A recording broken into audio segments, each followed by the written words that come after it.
नोंथांमोनखौ साबायखर होनाय थाबाय।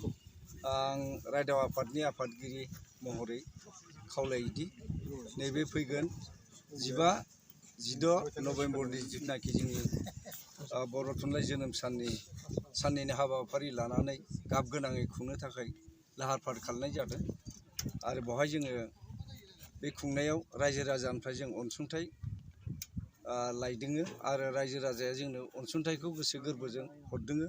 साफा सानैया एसे एनै अजद खालामदोंब्लाबो अब्लाबो जों गाज्रि मोनाखै आरो बेजों लोगोसे जोंनि बे हालामाव गोदो गोदाय जोंहा थिखादार गैयामोन। दा माखासे थिखादारफ्रा गोसो गोरबोजों जोंखौ सहाय खालामदों, बिथांमोनखौबो जों सहाय खालामबाय।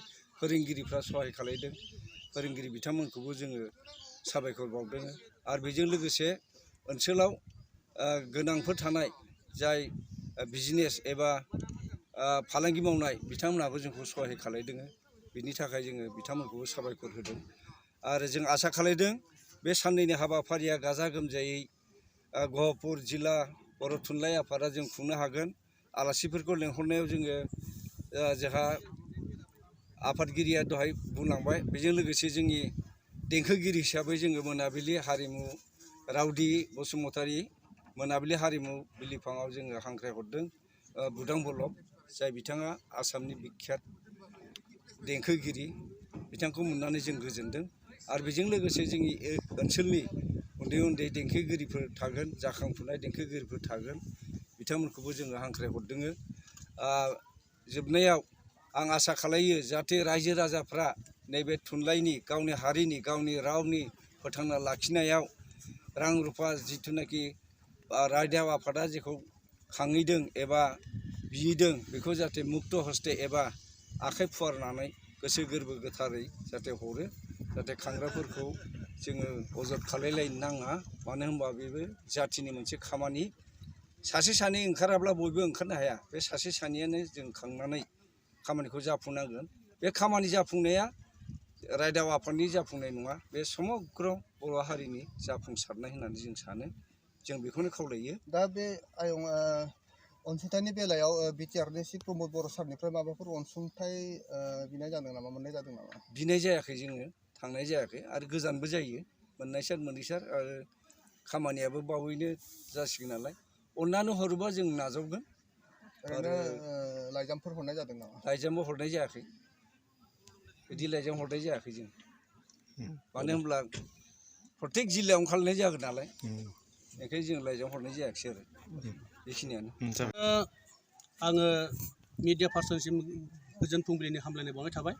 जोङो दिनैनि बे बायदांस्रि गेजेर आरो गोजौ फरायसालिनि गेलेग्रा फोथाराव फैगौ 77थि बर' थुनलाइ आफादनि जोनोम सान, गायसनथाइ सान, बेखौ फालिनो थाखाय जों दिनै नैबे खुन्थिया गायसननाय जाबाय। जोङो नैबे फैगौ बर' थुनलाइ जोनोम सानखौ जोङो साननैनि हाबाफारिजों एकदम गाजा गोमजायै खुंनो थाखाय थांखि लादों। 15 आरो 16 बे साननैयाव दा जोङो दिनै गाहाय खुन्थायाव गायसननाय जाबाय। जोंनि बे हाबाफारियाव जोङो रायदाव आफाद आरो जोंनि जिल्ला आफाद, गुदि आफाद, रायजो राजाखौ लानानै जों खौसेयैनो गासै आफादफोरखौ लानानै जोङो फैगौ बे बर' थुनलाइ जोनोम सानखौ गाजा गोमजायै खुंगोन आरो जों बेयाव हाबाफारि बायदियै लानाय जादों। जोङो नाजादोंमोन मिरु आफादनिफ्राय सासेसो आलासि लाबोनो, नाथाय जोंनिया एसे हरखाब जानायलाय जों बिथांमोनखौ मोननो हायाखिसै। बेनिखायनो जों गाहाय आलासि महरै जोङो जोंनि नैबे फैगौ 16 नभेम्बराव गाहाय आलासि महरै जोङो जोंनि ओनसोलनि सयदुवार जौमा फरायसालिनि माने प्रिन्सिपाल डक्टर किशोर राजपुत सिं बिथां सारखौ जोङो गाहाय आलासि महरै मोननो हादों। जोबोर माने गोजोननाय मोन्दों जों बिथांखौ जोंखौ जोंनि नैबे माने फैगौ बर' थुनलाइ आफादनि जोनोम सानाव जों गाहाय आलासि महरै फैगोनखौ बिथाङा बिबुंथि होनायलाय जों जोबोर गोजोननाय मोन्दों। बेजों लोगोसेनो जोङो बिटिआर हालामनि मैखोम EM बिथां राकेश नार्जारि बिथांखौ जोङो राकेश ब्रह्म बिथांखौ जोङो जोंनि नैबे हाबाफारियाव जोङो एपइन्टेड स्पिकार हिसाबै जोङो मोननो हादों आरो बिदिनो जोङो बर' फरायसा आफादनिफ्रायबो लोगो नेहाथारि मानगोनां निजोम बसुमतारी बिथांखौ जोङो मोननो हादों। बेबायदिनो जों जायगानि गोबांथार मानगोनां माखासे बिथांमोनखौ लानानै जों फैगौ 15-16 जों बे साननैनि हाबाफारिखौ जोङो मेहेरगोनाङै खुंफुंनो थाखाय जोङो जानजि खाफ्रादों। जाहाथे जों खावलायो आङो दिनैनि बे मिडियानि गेजेरजों जाहाथे जोंनि नैबे हाबाफारिखौ जाफुंनायाव जोंनि गुफुर हालामनि गासैबो सुबुङा जाहाथे बयबो रां अनसुंथायावनो जा मानसि हिसाबै खामानि मावनानै हेफाजाब होनायानो जों बयनिफ्रायबो हेफाजाब मोनगोनखौ आसा खालामबाय आरो साफ्रोमनिबो हेफाजाबनि गेजेरजों जोङो फैगौ बे बर' थुनलाइ जोनोम सानखौ जोङो गफुर जिल्लानि जानानै जोङो मेहेर गोनाङै जों खुंफुंनानै हरनो हागोन।